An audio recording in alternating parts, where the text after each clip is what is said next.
Yo.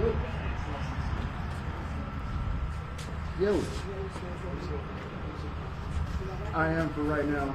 Brooks is supposed to be swapping out with me when he gets here. Yep, no worries. Bye.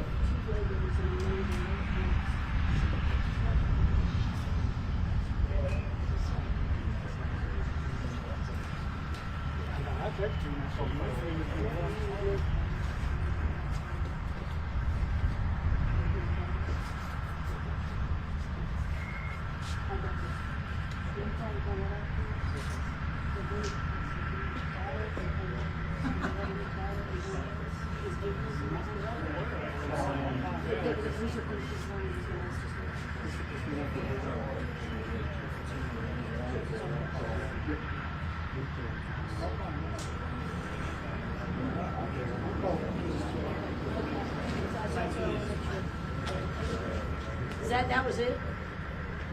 Those were the only questions? Yeah, the only ones that will work for him. Okay, we're getting that answered. All right.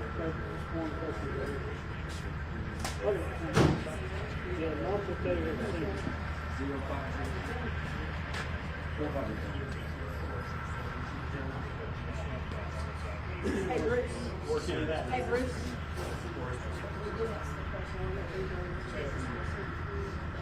The fires in precinct 3, this part. That's close to the line. Okay. The fence is the line. We'll let everybody finish signing. Are you ready? Okay. I was letting everybody sign in, so.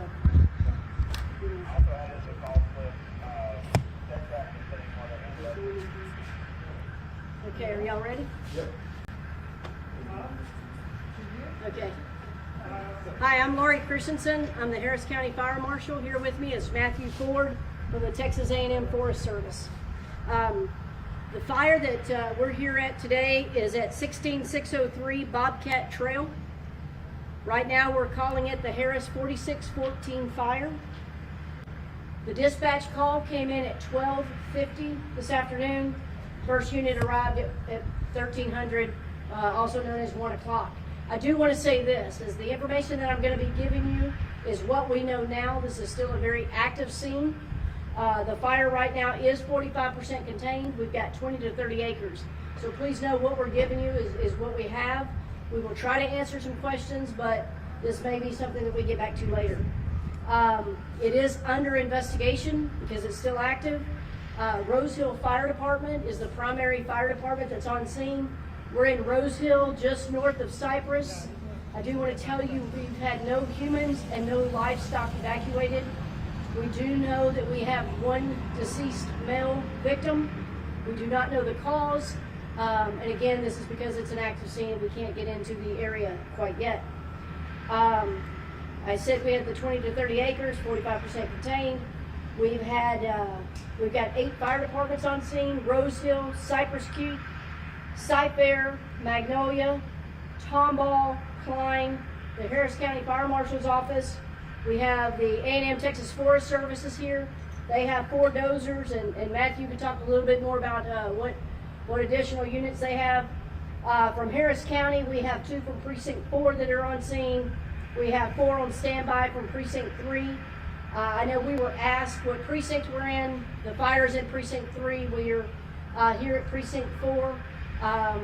Just know that this side of the county, we know that we have had quite a few fires. I believe, and I apologize, I had that in my notes, but I believe we've had 457 fires in July. This is outdoor fires. And the KBDI, y'all heard me talk a lot about the fire index, is 682 today. So we know we've been under a burn ban now for over 30 days, and the fire weather is very hazardous. I will say that currently we're working with the Forest Service. We know we have 6 homes and about 13 additional structures that could be impacted, but there is no concern right now that we need to evacuate those. We do have Harris County drones from Cypress-area and from the Harris County Fire Marshals on site. And basically what those drones do, and we're finding this during our recent fires, they're able to do additional surveillance and mapping, which is allowing us to gauge the fire patterns get dozers out there, put the fire breaks in. That's what I've got thus far. Matthew, would you like to do anything additional? The only thing additional is, like the fire chief said, acreage is currently 20-30 acres estimated. We are at 45% contained. Forward progression has been stopped. However, there is still active fire on the flanks, and all crews are currently engaged in working those flanks as we speak. And if you have a few questions, we will try to answer what we can. What's kind of the most concerning thing for you right now? I would say for us in the fire service, knowing now that we have the Texas Forest Service on here, we know we have the equipment we need, but it's the winds. One of the things, and y'all heard me talk about grass fires and crown fires where it jumps from tree to tree. This is where the Forest Service, I mean, they know this so much better than anybody else, but it can grow up to 14 miles an hour and it moves very quickly. So for us, the biggest concern is getting ahead of it. And as he talked about the flanking and getting the dozers out there to do the fire breaks.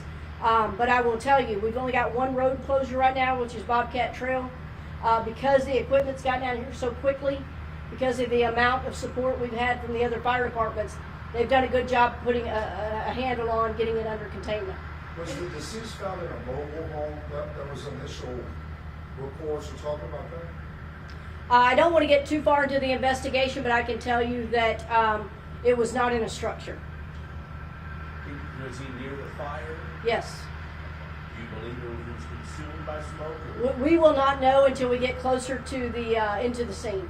Do you know what he was doing there? Again, that's part of the investigation. My investigators are out there, but understand because we still have active hot spots that we're going out and working in that we just cannot get close enough now. Did it start on a property? It's kind of hard to decipher from the trees on the other side. Did it start on a property from the man's property? Do we know? We don't know if it was actually on his property, but it did start in an area. And again, this is, we've talked about fires, especially in this burn, the high burn areas that we have right now with the type of KBDI. It can be started from anything. We've had a lot of fires started from mowing your yard, from train tracks, various things. So it was on a property, but we have no idea what started it. Do you have an age for him? And we said elderly, but there wasn't much of a We can't go into that yet. Do you believe he lives around here close to the property? We do believe that, yes. So, but do you have any additional questions about the fire itself? Talk to us about some of the methods that are being used through our helicopter. We were able to see some of the firefighters that looked like they were using brooms. Can you explain what they were doing there? Some of the methods you guys may be using here? Yes, sir. So a lot of the methods that we use, we are just about always in unified command with local officials such as Harris County, as well as the local VFDs. When we come on scene, we are supporting heavy equipment in terms of dozers. Usually in a two-man crew, we'll have a dozer operator and what we call a swamper or a groundman that comes behind the dozer to monitor anything that may be hazardous to that dozer, as well as any hot spots that may be near the line. Now, what y'all may have seen at the helicopter are hand tools being used, as well as various pieces of apparatuses and engines that are trying to reinforce those dozer lines at this time. Can you talk to us about that broom, what that is, what they're doing there? So we use and employ a variety of different hand tools. The broom that you mentioned could be anything from a plasky, a combination tool, to just pretty much what we call a sweeper tool. And all it is how we put it out the fire in terms of smothering out, getting rid of that oxygen, or we're using hand tools to submerge that fire in soil and take out the oxygen. Yeah, we've got about 80 firefighters on scene right now. And grass fires, they have to continually move. It is definitely a hand-driven type fighting of fire. We do have equipment that's out there that's able to put water on it, but they've got to constantly turn that over, that brush, to keep those hot spots down. You did hear the Forest Service talk about unified command. That's one of the things that we do have out there. When we talk about unified command, what that means is we have groups from law enforcement, fire service, EMS, Forest Service. We've got the precinct commissioners that we're working with them closely so that everybody knows what communication piece is going on. Obviously, in this type of fire, one of the things we do ask for is just keep your thoughts with the family for the deceased victim, and then also for our firefighters that are out there. It's very hot out. We're doing a lot of rehab. We do not need any donations.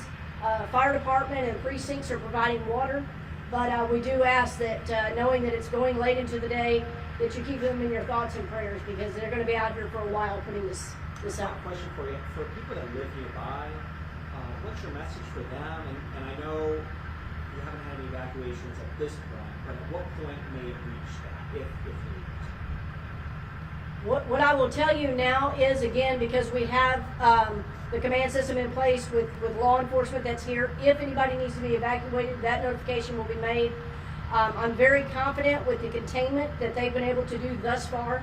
I mean, the fact that I can tell you within 30 minutes we went to 35% more contained than we were. So they're moving very quickly. The drones are helping us quite a bit to get ahead of it. So I feel confident that we will be able to get this under control, and what we're hoping is that we don't have to do any evacuations. With this, how would you compare this with, you said there were 457 outdoor fires in July. Would this be the worst one you've seen this year, or no? Or how would you kind of? I'm going to say this is because of the fatality thus far. I have not had that in Harris County thus far, but you know, we have had some larger ones. But again, it's unfortunately, any fire for us is a devastation, because it does affect whether it's somebody's property or their family. So, I know you can't speak too much about the deceased, but can you tell us, did you guys get called out here because of him, or did he was just found once you got down? we respond to the fire, and the Harris County Fire Marshal's Office is the investigative authority on any fires, and that's how we are notified. So. We're going to go ahead and get back, because I know we've got to get back to Unified Command to find out where we're at now. But what we do promise is we will, if y'all want to stay out here, we are going to come back.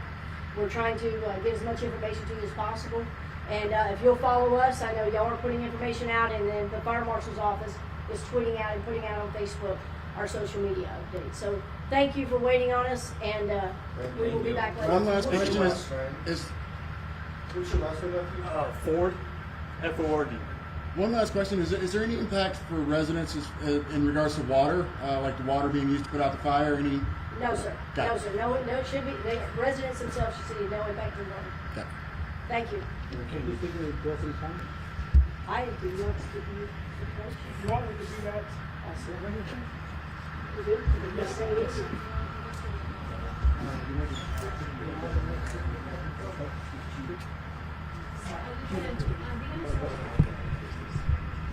¿Quieren moverlo?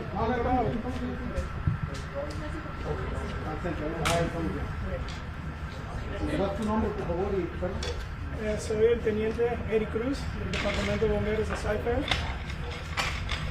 Cuéntanos sobre este incendio, la magnitud del incendio y detalles sobre cómo encontraron a la persona. Lo que les puedo comentar, la llamada entró un poco antes de la 1 de la tarde, aproximadamente 30 a 40 acres que se quemaron.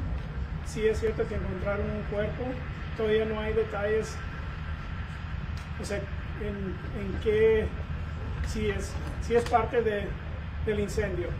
Aquí están la policía investigando, todavía no han dado detalles porque hasta los últimos minutos todavía hay incendio, todavía se está quemando y no pueden entrar a investigar qué es lo que pasó exactamente con la persona que encontraron fallecida.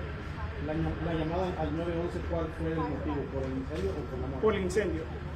El incendio. Entonces, cuando los bomberos llegaron a la escena y estaban tratando de parar la llama, es que se encuentran el cuerpo. Es lo que tengo entendido, sí.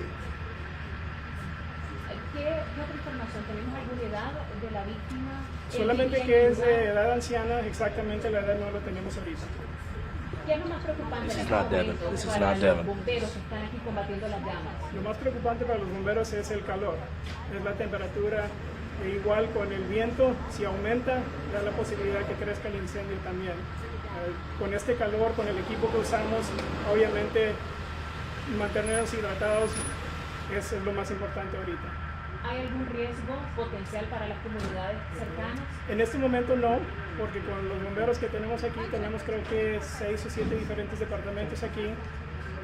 Han hecho buen trabajo de contener el incendio. Estamos seguros que no va a crecer más. Simplemente ahorita lo estamos conteniendo y apagando ciertos incendios que todavía quedan adentro del parque. ¿Cuántos bomberos por todas las unidades están participando? Aproximadamente hay como 80 bomberos participando ahorita. preocupación en cuanto a, por ejemplo, que no tenemos idea de cuán cerca o tan lejos estamos del incendio, pero sí podemos ver que alrededor hay muchas viviendas. Hay gente que se podría estar preguntando si hay alguna orden de evacuación, qué es lo que puedo hacer, a dónde me dirijo. Sí, ahorita no hay. Tenemos confianza de que no vamos a llegar a ese punto. Igual por la cantidad de bomberos que tenemos aquí, nos estamos manteniendo bien. Ahorita no hay orden de evacuación. En todo caso, si hay, tenemos policía ahí donde está el incendio que le puede informar a los vivientes que están ahí.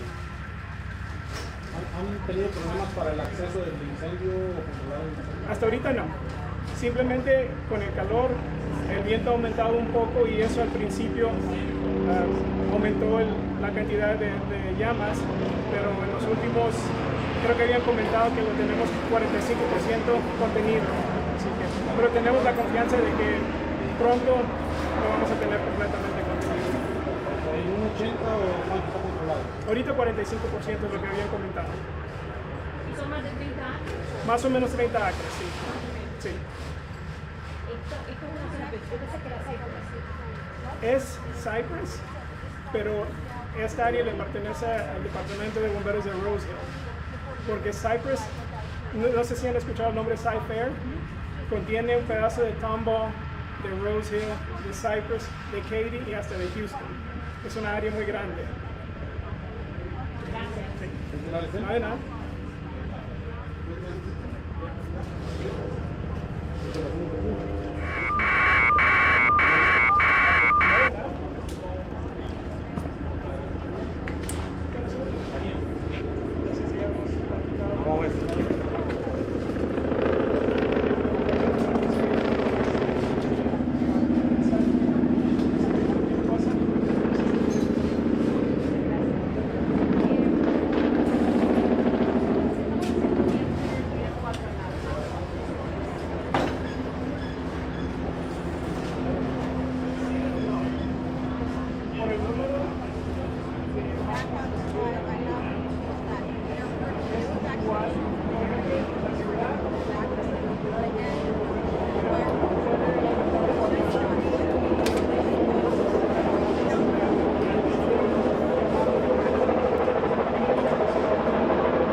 Oficialmente